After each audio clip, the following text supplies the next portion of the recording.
Hello दोस्तों, मैं आपका गाइड, आपका दोस्त, और आप देख रहे हैं हमारा यूट्यूब चैनल। यूपीपीसीएस का एडमिट कार्ड आ चुका है, आप लोग डाउनलोड कर सकते हैं साइट पे जाके। उसका लिंक हमने डिस्क्रिप्शन बॉक्स में दे रखा है, बाकी ग्रुप में भी शेयर कर रखे हैं। उसी यूपीपीसीएस प्री के लिए जो दृष्टि की मैगजीन आई हुई है, उसका अभी तक 4 वीडियो कंप्लीट हुआ है।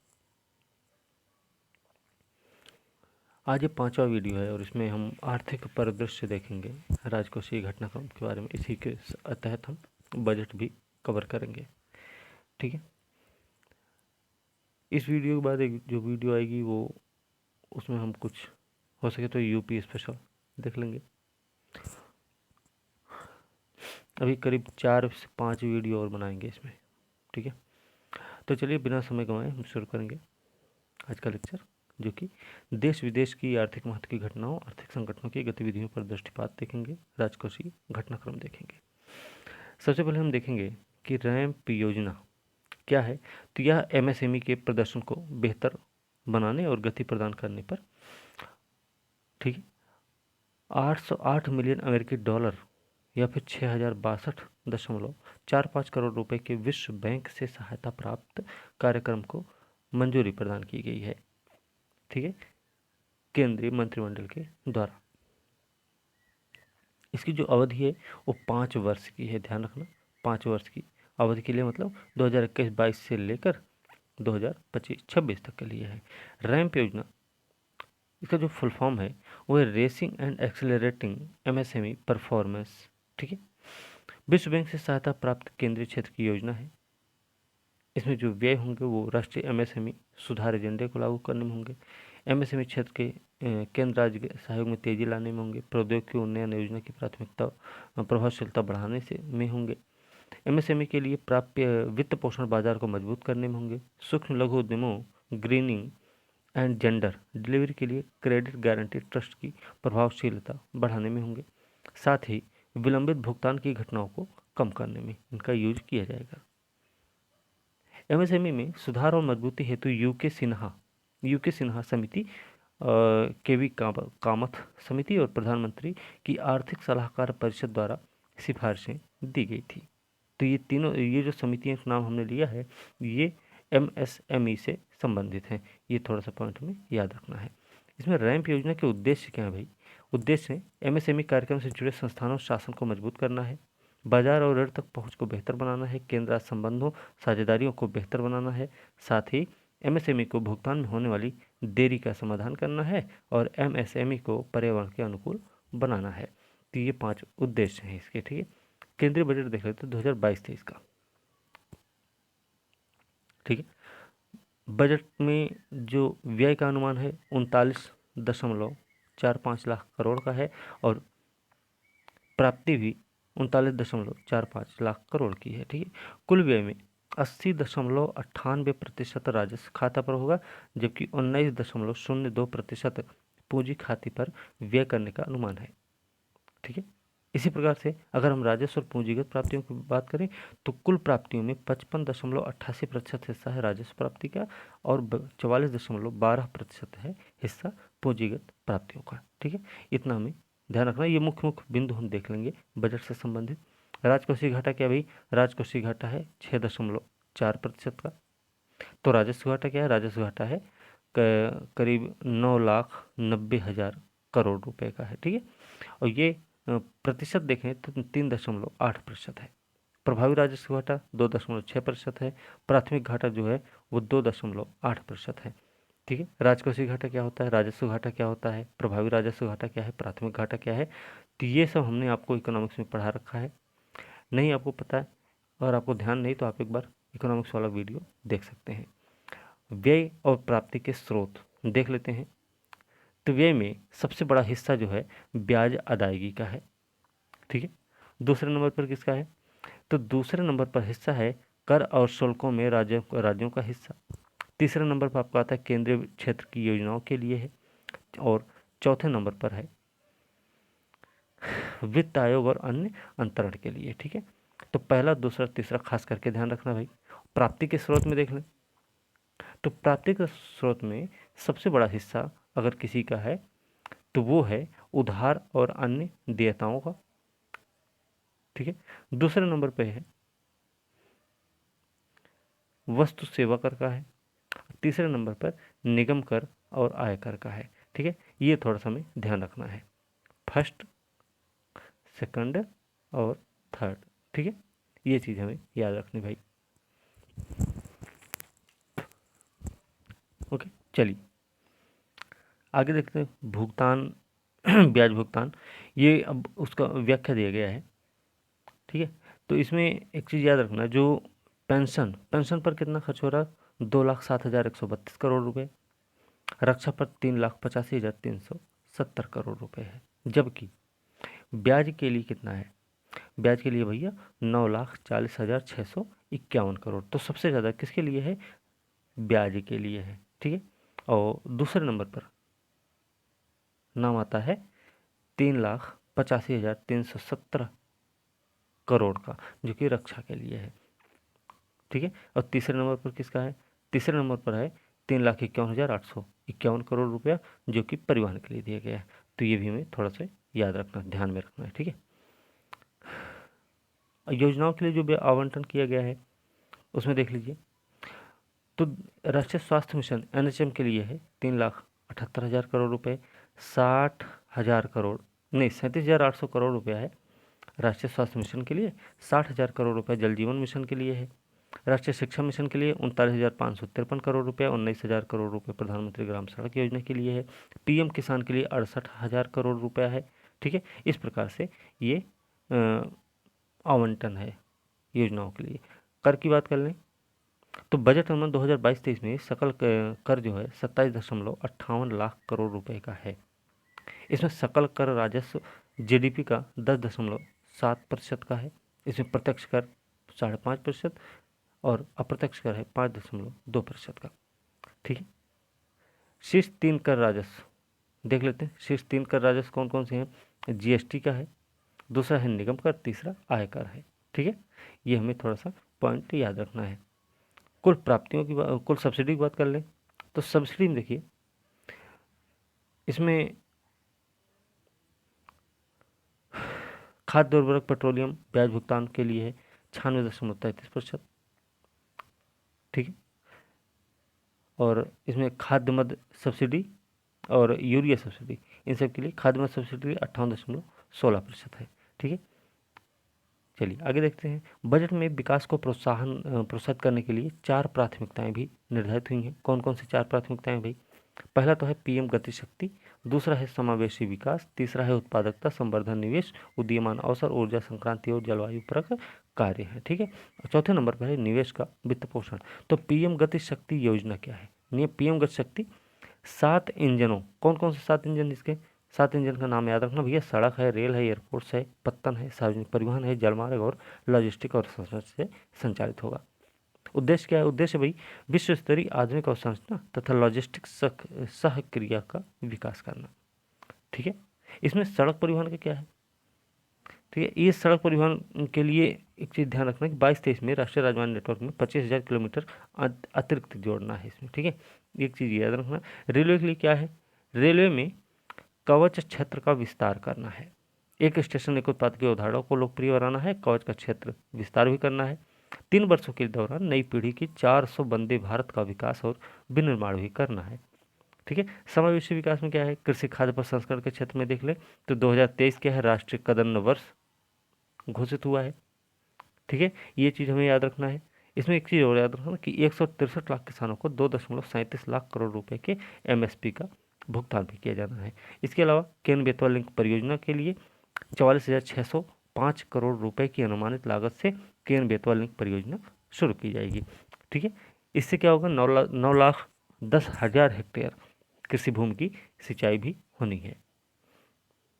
ठीक है, आगे emergency credit line guarantee scheme क्या है भाई, इसकी अवधि बढ़ाकर 23 मार्च 2023 तक कर दिया गया है।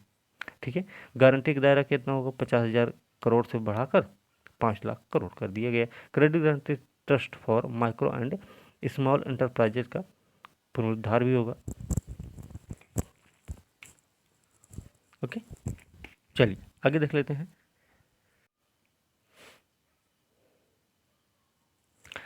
आगे है गुणवत्ताप्रद शिक्षा, कौशल विकास पर ध्यान दिया जाएगा, स्वास्थ्य पर ध्यान देंगे। तो स्वास्थ्य के लिए क्या है, नेशनल डिजिटल हेल्थ इकोसिस्टम का क्रियान्वयन करना है। गुणवत्तापरक मानसिक स्वास्थ्य परामर्श और देखभाल के लिए नेशनल टेलीमेंटल हेल्थ प्रोग्राम का क्रियान्वयन भी करना है। किसके लिए, गुणवत्तापरक मानसिक स्वास्थ्य परामर्श और देखभाल के लिए, ठीक है। इसके अलावा 2022-23 में स्वास्थ्य सेवाओं हेतु बजटीय आवंटन है सक्षम के लिए 20,263 करोड़ रुपये, पीएम पोषण के लिए 10,234 करोड़ रुपए, मिशन वत्सल के लिए 1,472 करोड़ रुपए और मिशन शक्ति के लिए 3,184 करोड़ रुपए, ठीक है। समावेशी कल्याण की बात करें तो इसमें हर घर नल से जल, इसमें 22-23 में 3.8 करोड़ परिवारों को कवर करना है, ठीक है। और पैसा है जो आवंटन किया गया है वो 60,000 करोड़ रुपए का आवंटन हुआ है। दूसरी चीज़ है पीएम आवास योजना के लिए, तो इसके लिए 48,000 करोड़ रुपए का आवंटन किया गया है। 80 लाख घरों का निर्माण कार्य पूरा भी करना है, ठीक। चलिए आगे देखते हैं। उत्पादकता संवर्धन, निवेश, उदीयमान अवसर, ऊर्जा परिवर्तन और जलवायु पर कार्य के लिए, ठीक है। इसमें उत्पादकता संवर्धन निवेश के लिए कारोबारी सुगमता 2.0 का क्रियान्वयन करना है। राइट टू नो की जगह नीड टू नो के सिद्धांत का पालन होना है। विश्वास आधारित शासन, भू दस्तावेजों के आईटी आधारित प्रबंधन हेतु unique land parcel identification number की पहचान, ठीक है। जीवन की गुणवत्ता, जीवन की सुगमता के दूसरे चरण का भी क्रियान्वयन होना है। विश्वास आधारित शासन की बात इसके तहत है, ठीक है। इसमें निवेशों का वित्त पोषण की बात करें तो पूंजी परिव्यय को प्राथमिकता दी जाएगी, ठीक है। इसमें संसाधनों को जुटाना, ये सब इसमें शामिल होंगे, ठीक है। इसमें बहुत आगे देखते हैं, आर्थिक समीक्षा के बारे में देख लेते हैं। देखिए पहली चीज तो 31 जनवरी 2022 को प्रस्तुत हुआ है। इसका मूल विषय क्या रहा, अत्यधिक अनिश्चितता की इस स्थिति में नीति निर्माण के लिए कला और विज्ञान तथा इसकी केंद्रीय विषय वस्तु रही है चुस्त दुरुस्त मतलब त्वरित दृष्टिकोण, अजाइल अप्रोच, ठीक है। आर्थिक समीक्षा हाल के वर्षों में 2 खंडों से सिमटकर एक खंड में ही हो गई और आंकड़ों को दर्शाने वाली तालिकाओं को एक अलग खंड में रखा गया है। तो इसमें देख लेते हैं कि जो आर्थिक समीक्षा हुई ना, इसमें भारतीय अर्थव्यवस्था की वृद्धि जो 2020-21 में थी वो थी 7.3%, लेकिन 2021-22 के लिए ये हो गया 9.2% का, ठीक है। ये हमें थोड़ा सा ध्यान रखना है। इसके अलावा देख लेते हैं सकल मूल्य संवर्धन में क्षेत्रवार हिस्सेदारी। तो देखिए कृषि की हिस्सेदारी है 18.8% की, 21-22 में उद्योग का 28.2% है, ठीक है। इसके अलावा जो सबसे बड़ी भागीदारी है वो है सेवा क्षेत्र की, कितनी है 53% की हिस्सेदारी है भाई, ठीक है। चलिए आगे देखते हैं, प्रति व्यक्ति निवल राष्ट्रीय आय क्या है। अगर वर्तमान कीमत पर देखा जाए तो वर्तमान कीमत 21-22 की बात करें तो 1,50,326 करोड़ रुपये 1,50,326 रुपया है, लेकिन स्थिर कीमत की बात करें तो ये 93,973 रुपया है। ये प्रथम अग्रिम अनुमान है, ध्यान रखना इसका, ठीक है। आगे देख लेते हैं प्रमुख फसलें हैं। प्रमुख फसलों के रूप में 3 उत्पादक राज्य के रूप में देखें तो चावल में पश्चिम बंगाल का पहला नंबर, दूसरे पे उत्तर प्रदेश, तीसरे पर पंजाब का आता है। गेहूं के उत्पादन में उत्तर प्रदेश, मध्य प्रदेश, पंजाब है। तीसरे नंबर मक्का में कर्नाटक, मध्य प्रदेश, महाराष्ट्र है। कुल मोटा अनाज देखें तो राजस्थान पहले नंबर पर, दूसरे पे कर्नाटक, तीसरे पे महाराष्ट्र का नंबर आता है। अरहर या तूर की बात करें तो महाराष्ट्र पहला है, दूसरा कर्नाटक है, तीसरा तेलंगाना है। कुल दालों की बात कर लें तो मध्य प्रदेश पहला है, राजस्थान दूसरा है और तीसरा स्थान है महाराष्ट्र का, ठीक है। ये इस तरीके से है। चना है, चना के बारे में देखें तो मध्य प्रदेश पहला, महाराष्ट्र दूसरा, राजस्थान तीसरा है। कुल खाद्यान्न उत्पादन में उत्तर प्रदेश का पहला स्थान भैया याद रखना, मध्य प्रदेश का दूसरा और तीसरा पंजाब का आता है, ठीक है। मूंगफली के उत्पादन में गुजरात का पहला स्थान, राजस्थान दूसरा, तमिलनाडु तीसरे स्थान पर। सोयाबीन के उत्पादन में देखिए सोयाबीन में मध्य प्रदेश पहले हुआ करता था, लेकिन इस समय मध्य प्रदेश दूसरे स्थान पर चला गया, ठीक है। तो पहले स्थान पर भैया महाराष्ट्र है, दूसरे पे मध्य प्रदेश, तीसरे पे राजस्थान का नंबर आता है। कुल तिलहन की बात कर लें तो राजस्थान पहला, महाराष्ट्र दूसरा, मध्य प्रदेश तीसरे स्थान पे है। इसी प्रकार से गन्ना को देख लें, गन्ना तो गन्ना क्या है, उत्तर प्रदेश पहले नंबर पे, दूसरे पे महाराष्ट्र, तीसरे पे कर्नाटक है, जबकि कपास के मामले में महाराष्ट्र पहला है, गुजरात दूसरा है और तेलंगाना तीसरे नंबर पर आ गया। ठीक है, ये थोड़ी सी चीज़ें हमें याद रखनी फसलों के उत्पादन के बारे में। शीर्ष आयातक वस्तुओं के बारे में देख लें तो भैया सबसे ज़्यादा आयात हुआ है पेट्रोलियम क्रूड का, दूसरे नंबर स्वर्ण है, तीसरे पे पेट्रोलियम उत्पादक, चौथे पर है मोती, कीमती अर्ध कीमती पत्थर और पांचवें नंबर पे कोयला है, कोक है, ब्रिकेट्स, ये सब हैं। तो पहले, दूसरे, तीसरे, चौथे और पांचवें जो शीर्ष आयात की गई वस्तुएं हैं। और निर्यात वाली आयात की दृष्टि से शीर्ष 5 देश भी देख लेंगे तो पहला नंबर है चीन का, दूसरे पे यूएई है, तीसरे पर अमेरिका है, चौथे पर सऊदी अरब और पांचवें पर इराक है। ठीक, निर्यात की दृष्टि से शीर्ष 5 देश देखें तो निर्यात की दृष्टि में यूएसए पहले नंबर पर, यूएई दूसरे पर, इसमें भी यूएई दूसरे नंबर पर ही है, तीसरे पर चीन चला जाता है, चौथे पर बांग्लादेश और पांचवें पर हांगकांग है। ठीक है, शीर्ष निर्यात की गई वस्तुओं में देखें तो पहला नंबर आता है भैया पेट्रोलियम उत्पाद का, दूसरे पर आता है मोती, कीमती अर्ध कीमती पत्थर, तीसरे नंबर पर लोहा इस्पात है, चौथे नंबर पर ड्रग फॉर्मुलेशन और बायोलॉजिकल है, और पांचवें नंबर पे स्वर्ण और अन्य कीमती धातु के आभूषण है। ठीक है, ये पांचवें नंबर पे है। ओके, चलिए अब पीएम गति शक्ति राष्ट्रीय मास्टर प्लान क्या है भाई। तो पीएम गति शक्ति राष्ट्रीय मास्टर प्लान ये क्या है, बहुराष्ट्रीय संपर्क हेतु राष्ट्रीय मास्टर प्लान पीएम गति शक्ति एक डिजिटल प्लेटफॉर्म है जो रेलवे और सड़क मार्ग मंत्रालय सहित 16 मंत्रालयों को एक मंच प्रदान करेगा। ये पीएम गति शक्ति के को भास्कराचार्य राष्ट्रीय अंतरिक्ष अनुप्रयोग भू सूचना विज्ञान संस्थान द्वारा विकसित इसरो इमेजरी के साथ विभिन्न प्रौद्योगिकियों से भी इसको जोड़ा जाएगा। तो इसका ये मास्टर प्लान है क्या आखिरकार, इसके बारे में देख लें तो इसकी शुरुआत हुई 13 अक्टूबर 2021 को, मंजूरी कब दी गई 21 अक्टूबर 2021 को आर्थिक मामलों की मंत्रिमंडलीय समिति के द्वारा इसको मंजूरी मिली है। घोषणा की गई 75वें स्वतंत्रता दिवस के अवसर पर, ठीक है, 15 अगस्त 2021 को। कुल व्यय की बात करें तो 100 लाख करोड़ रुपया है। केंद्रित क्या है, केंद्रित है भैया देश के नागरिक, उद्योग, विनिर्माता, किसान और गाँव, ये सब केंद्रित विषय है इसके। ठीक है, आगे देखते हैं राष्ट्रीय मास्टर प्लान पीएम गति शक्ति के 6 आधार स्तंभ भी हैं। वो 6 आधार स्तंभ कौन कौन से हैं, थोड़ा सा ध्यान रखना इसमें कि आधार स्तंभ है व्यापकता, प्राथमिकता, अधिकतम लाभ, नहीं अधिकतम उपयोग, सामंजस्यीकरण है और साथ में विश्लेषणात्मक गतिशीलता है। ठीक है, ये सभी चीज़ें इसमें इसके स्तंभ है। ठीक है,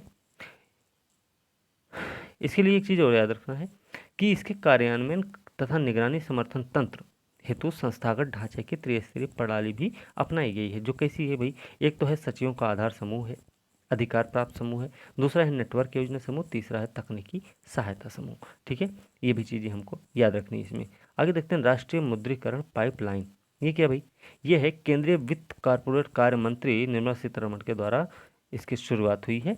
केंद्रीय मंत्रालय सार्वजनिक क्षेत्र के उपक्रमों की परिसंपत्तियों के मुद्रीकरण की एक पाइपलाइन है। तो इसमें क्या होगा, नीति आयोग द्वारा अवसंरचना से संबंधित मंत्रालयों के परामर्श से विकसित की गई है। पहली चीज़ याद रखना है, और याद ये भी रखना है कि 2022 से लेकर वित्त वर्ष 2025 की 4 वर्ष की अवधि में केंद्र सरकार के मुख्य परिसंपत्तियों के माध्यम से 6 लाख करोड़ रुपए की मुद्रीकरण क्षमता का अनुमान लगाया गया है। ठीक है, ये चीज़ हमें याद रखनी है इसमें। इसमें एक चीज़ ये भी याद रखना कि कौन कौन से क्षेत्र हैं, उनकी हिस्सेदारी कितनी, तो भैया सड़क की हिस्सेदारी सबसे ज़्यादा है, इसके बाद रेलवे का नंबर आता है, फिर आता है बिजली का नंबर। ठीक है, तो ये भी बिजली के बाद तेल गैस पाइपलाइन का है, दूरसंचार का 5वां नंबर है। ठीक, क्षेत्रवार मुद्रीकरण पाइपलाइन देख ले तो भाई सड़कों के लिए 1,60,200 करोड़ रुपए है, रेलवे के लिए 1,52,496 करोड़ रुपए है, बिजली के लिए 45,200 करोड़ रुपए और बिजली उत्पादन के लिए है, बिजली पारेषण है एक बिजली उत्पादन है, तो बिजली उत्पादन के लिए 39,832 करोड़ रुपए है, नेचुरल गैस पाइपलाइन के लिए 24,462 करोड़, वहीं पे उत्पाद पाइपलाइन अन्य के लिए 22,504 करोड़ रुपया है। ठीक है, ये चीज़ें हमें थोड़े से मोटे मोटे आंकड़े हमें ध्यान में रखने हैं। प्रमुख नीतिगत दस्तावेज और घटनाक्रम देख लेते हैं। तो मौद्रिक नीति वक्तव्य 2022-23 क्या है, भारतीय रिजर्व बैंक के गवर्नर हैं शक्तिकांत दास, इनकी अध्यक्षता में मौद्रिक नीति समिति द्वारा मौद्रिक नीति वक्तव्य 22-23 जारी हुआ है। याद रखना इसमें चल निधि समायोजन सुविधा के तहत नीतिगत दरों में वृद्धि करते हुए जो पूर्व के स्तर मतलब 4% से क्या करा है, क्या किया गया कि भाई 40 आधार अंक बढ़ाकर 4.40% करने का निर्णय लिया गया है। ठीक है, स्थायी जमा सुविधा दर क्या है? ये 8 अप्रैल 2022 के विकासात्मक और विनियामक नीतियों पर वक्तव्य में की गई घोषणा के अनुरूप स्थायी जमा सुविधा का परिचालन तत्काल प्रभाव इसका 8 अप्रैल 2022 से लागू किया गया। ठीक है, एक चीज़ याद रखना, एक चीज़ ये भी याद रखना है कि स्थायी जमा सुविधा क्या है। ये चलनिधि समायोजन सुविधा को कॉरिडोर के आधार के रूप में, फ्लोट के रूप में स्थिर रिवर्स रेपो दर की जगह ले लेगा। स्थायी जमा सुविधा दर नीतिगत रेपो दर से 25 आधार अंक कम हो जाएगी। ये भी याद रखना है। पात्र प्रतिभागी नियत दर और ओवरनाइट आधार पर आरबीआई के पास जमा राशि रख सकते हैं। ठीक है, इसके अलावा मौद्रिक नीति समिति द्वारा जारी नीतिगत दरें क्या हैं? आरक्षित दर, उधार और जमा दरें हैं। आरक्षित दर में CRR है, SLR है, और उधार जमा दर में आधार दर है, बचत जमा दर है। नीतिगत दर क्या है? नीतिगत दर में रेपो दर है, रिवर्स रेपो दर होगा। ठीक है, स्थायी जमा सुविधा दर है। ठीक है, इसके अलावा MSF दर है, साथ में आपका बैंक दर है। तो ये चीज़ें हमें ध्यान रखना, नीतिगत दरें कौन कौन सी हैं। ठीक है, अब हम देख लेते हैं कि 2014 में उर्जित पटेल समिति की रिपोर्ट में स्थायी जमा सुविधा की सिफारिश की गई थी। कब की गई थी? 2014 में उर्जित पटेल समिति की रिपोर्ट में की गई थी, जो 8 अप्रैल 2022 को भारतीय रिजर्व बैंक की नीति का हिस्सा बन गई। इसके तहत क्या होगा? अधिशेष तरलता निकालने के लिए किसी भी प्रकार की जमानत की आवश्यकता इसमें नहीं होती है। ठीक है, अब ये ध्यान रखो कि भाई जैसे रेपो रेट है और रिवर्स रेपो रेट, क्या होता है जब बैंकों के पास अधिक राशि होती है तो वे उसे आरबीआई में रिवर्स रेपो रेट पर जमा करते हैं। यहाँ भी सरकारी प्रतिभूतियाँ जमानत का काम करती हैं। ठीक है, और वैसे ही रेपो रेट का भी सिस्टम है। यहाँ पे एक चीज़ ये याद रखना कि एसडीएफ जो है इसी प्रकार की सुविधा है, रेपो दर और रिवर्स रेपो दर वाली ही सुविधा है, लेकिन इसमें अंतर क्या है? अंतर ये है कि भैया किसी जमानत की आवश्यकता इसमें नहीं होती है। ये बात हमको ध्यान में रखनी है। ठीक है, आगे देखते हैं राष्ट्रीय परिवार स्वास्थ्य सर्वेक्षण 5 क्या है ये? राष्ट्रीय परिवार स्वास्थ्य सर्वेक्षण जो है 1991 में लागू हुआ था। याद रखना 1991 में लॉन्च किया गया था। ये जो आंकड़ा आया है ना NFH5 का, ये 19-20 के संदर्भ में दिया गया है। ठीक है, इसकी कुछ विशेषताएं क्या हैं? इसमें जो संबंधित क्षेत्र हैं, इसमें जनसंख्या की विशेषता है, प्रजनन क्षमता है, परिवार नियोजन है, शिशु बाल मृत्यु दर है, मातृ शिशु स्वास्थ्य, पोषण, एनीमिया है, रोगता, स्वास्थ्य देखभाल। कई बार ऐसे प्रश्न पूछे जाते हैं कि इसमें किसको शामिल किया गया, किसको नहीं शामिल किया गया। तो थोड़ा इन चीज़ों को ध्यान में रखना है। और याद ये रखना है कि भाई राष्ट्रीय परिवार स्वास्थ्य सर्वेक्षण के निरंतर रूप से जारी संस्करणों का मुख्य उद्देश्य क्या है? तो मुख्य उद्देश्य यह है कि भारत में स्वास्थ्य और परिवार कल्याण तथा अन्य उभरते क्षेत्रों से संबंधित विश्वसनीय और तुलनीय आंकड़े प्राप्त करना है। ठीक है, ये चीज़ हमें याद रखनी। इसमें 28 राज्य, 8 केंद्र शासित प्रदेशों के 707 जिलों को के लगभग 6,37,000 घरों के नमूना सर्वेक्षण पर ये आधारित है। पहली चीज़ तो याद रखनी है स्टेटमेंट के रूप में। ठीक है, इसके साथ में थोड़ा सा ये ध्यान रखना है कि NFHS5 के कुछ निष्कर्ष हैं। निष्कर्ष क्या है? निष्कर्ष ये है कि भारत ने जनसंख्या नियंत्रण के उपायों से उल्लेखनीय प्रगति की है। राष्ट्रीय स्तर पर कुल प्रजनन दर प्रति महिला बच्चों की औसत संख्या कितनी है? 2.2 से घटकर 2.0 हो गई है। ठीक है, भारत के सिर्फ 5 राज्य हैं जहाँ पे प्रजनन क्षमता की प्रतिस्थापन दर ये 2.1 से अधिक है। वो 5 राज्य कौन कौन से हैं भाई? तो 5 राज्य हैं बिहार पहला है, दूसरा है मेघालय, तीसरा उत्तर प्रदेश, चौथा है झारखंड, पांचवा है मणिपुर। समग्र गर्भ निरोधक प्रसार दर जो देश में 54% से बढ़कर 67% हो गई है। ठीक है, तो एक चीज़ ये भी याद रखना, देश में संस्थागत जन्म 79% से 89% हो गई। ठीक है, और ग्रामीण क्षेत्रों में यह लगभग 87% है और शहरों में है 94%। ठीक है, इसके अलावा इसमें और कुछ विशेष पॉइंट तो अभी नहीं है। एक चीज़ ये भी याद रखना पॉइंट है कि जहाँ ठेगनेपन की समस्या वाली बात कर लें अगर, तो ये पुडुचेरी में सबसे कम है। कितनी भाई? 20%। लेकिन मेघालय में सबसे अधिक है। ये कितनी है? 47%। ठीक ठीक है, तो ये भी हमको याद रखना है इस मामले में। चलिए, इसके अलावा reserve bank innovation hub word स्याही निर्माण इकाई राष्ट्र को समर्पित हुई। ये क्या भाई, इसके बारे में थोड़ा देख लेते हैं हम कि 28 मार्च 2022 को भारतीय रिजर्व बैंक के गवर्नर शक्तिकांत दास ने मैसूर में भारतीय रिजर्व बैंक के नोट मुद्रण प्राइवेट लिमिटेड, जो भारतीय रिजर्व बैंक की पूर्ण स्वामित्व वाली सहायक कंपनी भी है, कि वर्णिका स्याही निर्माण इकाई को राष्ट्र को समर्पित कर दिया। कहाँ पे, मैसूर में। ठीक, और दूसरी चीज़ याद रखना कि भारतीय रिजर्व बैंक नोट मुद्रण प्राइवेट लिमिटेड ने बैंक नोटों की सुरक्षा बढ़ाने के लिए 1500 मीट्रिक टन की वार्षिक स्याही निर्माण क्षमता के साथ वर्णिका की स्थापना की है। ठीक है, इसके अलावा एमएसएमई रुपे क्रेडिट कार्ड, ये क्या भाई, इसके बारे में थोड़ा देख लें। तो 10 मई 2022 को केंद्रीय सूक्ष्म लघु मध्यम उद्यम मंत्री हैं नारायण राणे, इनके द्वारा national payments corporation of India NPCI और 4 अन्य बैंक, कौन कौन से, कोटक महिंद्रा बैंक है, बैंक ऑफ बड़ौदा है, एसबीएम बैंक है इंडिया और एचडीएफसी बैंक के साथ सूक्ष्म लघु मध्यम उद्यम एमएसएमई रुपे क्रेडिट कार्ड के दूसरे चरण का शुभारंभ किया गया। इसमें कौन कौन भागीदार हैं, ये हमें थोड़ा ध्यान रखना है। ठीक है, तो कौन कौन से भागीदार भाई, 4 बैंक हैं, कोटक महिंद्रा है, बैंक ऑफ बड़ौदा है, एसबीएम बैंक है और एचडीएफसी है। ठीक है, ये हमें थोड़ा सा ध्यान रखने की ज़रूरत है। ओके, चलिए आगे देखते हैं। मातृ मृत्यु दर 2017 से 19। 14 मार्च 2022 को भारत के महापंजीयक द्वारा मातृ मृत्यु दर पर विशेष बुलेटिन जारी किया गया है। 10 अंकों की गिरावट दर्ज हुई है। याद रखना, 16 से 18 में 113 जहाँ हुआ करती थी, वो 8% की कमी के साथ ये घटकर हो गई है 17 से 19 के बीच में 103 हो गई है। ठीक, ये चीज़ भी हमें याद रखना है। अब ये देख लेते हैं, मातृ मृत्यु दर में गिरावट के पश्चात सतत विकास लक्ष्य हासिल करने वाले राज्यों की संख्या अब 5 से बढ़कर 7 हो गई है। तो 7 राज्य कौन कौन से हैं जहाँ पे ये आंकड़ा हासिल कर लिया गया है? 7 राज्य हैं, केरल है, महाराष्ट्र, तेलंगाना, तमिलनाडु, आंध्र प्रदेश, झारखंड और गुजरात। तो झारखंड इसमें शामिल है, तो याद रखना भाई। इसके अलावा राष्ट्रीय स्वास्थ्य नीति 2017 द्वारा निर्धारित एमएमआर लक्ष्य हासिल करने वाले राज्यों की संख्या अब 9 हो चुकी है। उपरोक्त 7 राज्य हैं ही उसमें शामिल, लेकिन 2 राज्य और कौन कौन से, कर्नाटक और हरियाणा इसमें शामिल हो गए। एमएमआर में उत्तर प्रदेश में देखें तो सबसे अधिक 30 अंक की गिरावट हुई है। सबसे अधिक गिरावट हुई है उत्तर प्रदेश में। ये बात हमको याद रखनी है, उत्तर प्रदेश विशेष के तौर पे याद रखना भैया, तो ये बात हमको ध्यान में रखना है। ठीक, उत्तर प्रदेश के साथ केरल, महाराष्ट्र में भी एमएमआर में 15% से अधिक की गिरावट दर्ज की गई। हालांकि यूपी में सबसे अधिक है, ये बात ध्यान रखना है। ठीक है, चलिए आगे देखते हैं। ये देखिए, पिछले वाला जो वीडियो मैम ने बनाया था उसमें ये सब चीज़ें आ गई हैं। ठीक है, बस खाली उसमें जो जो चीज़ें नहीं शामिल हो पाई हैं उन्हीं हम चीज़ों को इसमें देख लेंगे मोटा मोटा।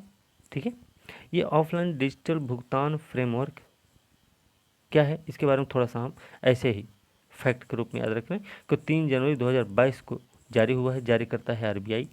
उद्देश्य छोटे मूल्य के भुगतान को सुविधाजनक बनाना है। भुगतान का माध्यम है ऑफलाइन, बिना इंटरनेट के। भुगतान हेतु उपकरण क्या है, कार्ड्स है, वॉलेट्स है, मोबाइल डिवाइसेस है। प्रति लेन देन की सीमा जो है वो 200 रुपये है और समग्र लेन देन की सीमा है 2000 रुपये। लागू क्या है, तत्काल प्रभाव से लागू हो गई, 3 जनवरी 2022 से लागू हो गए। फीडबैक की स्थिति क्या है, फीडबैक की स्थिति है सितंबर 2020 से लेकर जून 2021 तक का है। ठीक है, तो ये भी पिछले वाली वीडियो में कंप्लीट किया जा चुका है। ठीक है, इसके अलावा आगे देखते हैं। इसमें ये सारी चीज़ें उसमें हैं, उस वाली वीडियो में कंप्लीट की जा चुकी हैं। तो आप पिछला वाला वीडियो अगर नहीं देखें तो उसको देख लीजिए, उसमें आपको सारी चीज़ें मिल जाएंगी। ठीक, अब हम कृषि संबद्ध क्षेत्र देख लेते हैं।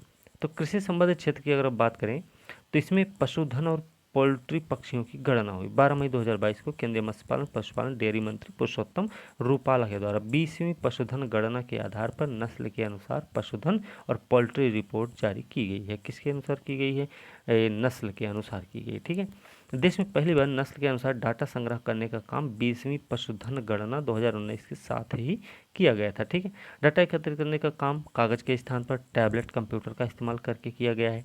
ये भी हमको ध्यान में रखना है। ठीक है, चलिए, और बाकी इसमें बहुत ज़्यादा इम्पोर्टेंट पॉइंट्स नहीं है। और ये देखते हैं वन स्थिति रिपोर्ट, विश्व वन स्थिति रिपोर्ट 2022 देख लें। खाद्य कृषि संगठन FAO द्वारा विश्व वन स्थिति रिपोर्ट 2022 जारी हुई है। इसमें दक्षिण कोरिया की राजधानी सियोल में 2 से 6 मई तक आयोजित 15वें विश्व वानिकी कांग्रेस कहाँ पे हुआ है भैया, सियोल में हुआ है। कौन सा, 15वां, के दौरान ये जारी हुआ। 15वें विश्व वानिकी कांग्रेस का जो विषय था वो क्या, कौन सा विषय था? विषय था भाई वन के साथ एक हरित, स्वस्थ और लचीले भविष्य का निर्माण करना। ठीक है, तो ये चीज भी हमें इसमें याद रखनी है। एक चीज याद रखना कि 2000 से लेकर 2020 के मध्य लगभग 47 मिलियन हेक्टेयर प्राथमिक वन लुप्त हो चुके हैं। कितने? 47 मिलियन हेक्टेयर। रोपित वन कुल पृथ्वी के 294 मिलियन हेक्टेयर क्षेत्रफल में विस्तृत हैं, जो 2015 से 20 तक प्रतिवर्ष 1% से भी कम की दर से बढ़ रहा है, जो 10 से 15 की अवधि की वृद्धि दर 1.4% थी। ठीक है, तो ये चीज़ हमें याद रखनी है। बाकी ये सारी चीज़ें तो की गई हैं उसमें पिछली वाली वीडियो में। मुख्य फसलों के उत्पादन के द्वितीय अग्रिम अनुमान, ये सब उस वाली वीडियो में आपको मिल जाएंगे। ठीक है, ये प्लेलिस्ट में सारी वीडियो मौजूद है, आप लोग उसको जाके देख सकते हैं। ठीक है, एक ये मिथिला के मखाना को जीआई टैग मिल गया है, ये भी उसमें है। ठीक है, बिहार मखाना पहले नाम हुआ करता था, अब उसका नाम मिथिला मखाना हो गया। ठीक है, भौगोलिक संकेतक दे दिया गया है। सितंबर 20 में सबौर स्थित कृषि विश्वविद्यालय ने मिथिलांचल मखाना उत्पादक संघ की ओर से बिहार मखाना के नाम मिथिला मखाना करने के लिए जीआई रजिस्ट्रार को पत्र भेजकर आवेदन किया था। ठीक है, अच्छा मखाना के मामले में याद रखना कि भारत में इसकी खेती बिहार, पश्चिम बंगाल, मणिपुर, त्रिपुरा, आसाम, जम्मू कश्मीर, ओडिशा, राजस्थान, मध्य प्रदेश और उत्तर प्रदेश में होती है। लेकिन याद रखना बिहार में सबसे ज़्यादा होती है, 80 से 85% पूरे भारत का। और बिहार के प्रमुख मखाना उत्पादक जिले कौन कौन से हैं, तो थोड़ा बिहार स्पेशल के रूप में याद रखना, क्योंकि बीपीएससी भी होगा 67 प्री, तो उसमें दरभंगा का नाम आएगा, मधुबनी है, सीतामढ़ी, सहरसा, सुपौल, अररिया, पूर्णिया, किशनगंज और कटिहार का नाम आता है। ठीक है, तो ये चीज़ हमें याद रखनी है। अब ये जो न्यूनतम समर्थन मूल्य है ना, ये सब आपको पिछले वाली वीडियो में मिल जाएंगे। अब हम चलते हैं उद्योग क्षेत्र की तरफ।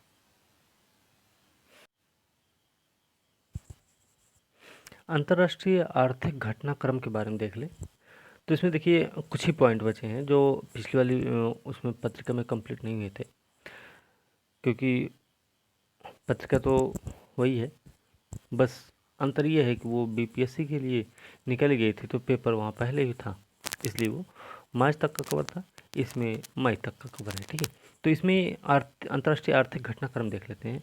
तो इसमें जो पॉइंट है कि global market outlook for solar power 2022 से 26 के बीच में 10 मई 2022 को Intersolar Europe conference Munich Germany में global market outlook for solar power 2022-26 report जारी हुई है। इसमें 2021 में वैश्विक स्तर पर 167.8 गीगावाट सोलर क्षमता को ग्रिड से जोड़ा गया है, जो विगत वर्ष मतलब 139.2 गीगावाट की तुलना में 21% अधिक है। 21 में क्या हुआ, वैश्विक स्तर पर कुल संचालित सौर ऊर्जा क्षमता 940 गीगावाट हो गई।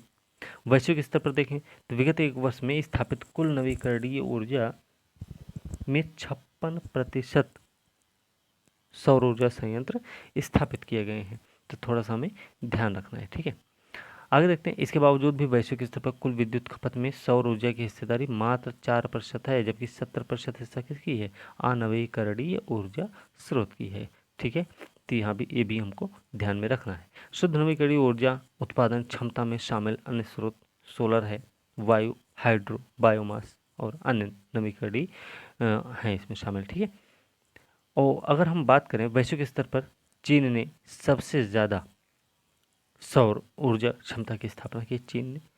ठीक है, उसके बाद नंबर आता है यूएसए का दूसरे नंबर पे, ये भारत जो है तीसरे नंबर पे है। तो पहला नंबर चीन का है, दूसरा नंबर यूएसए, तीसरा नंबर भारत है।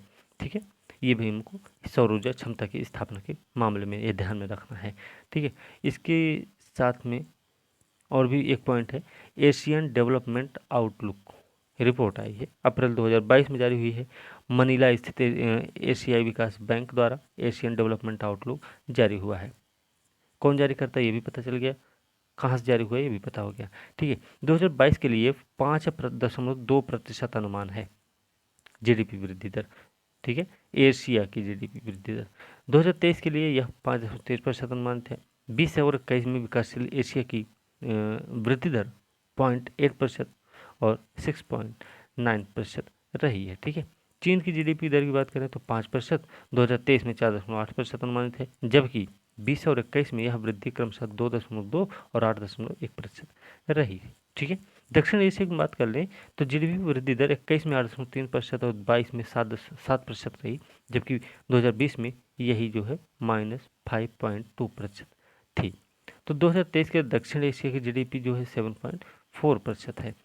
अब रिपोर्ट के अनुसार 2021 में भारत की सकल घरेलू उत्पाद वृद्धि दर कितनी है, तो ये भैया अनुमानित है 8.9% के।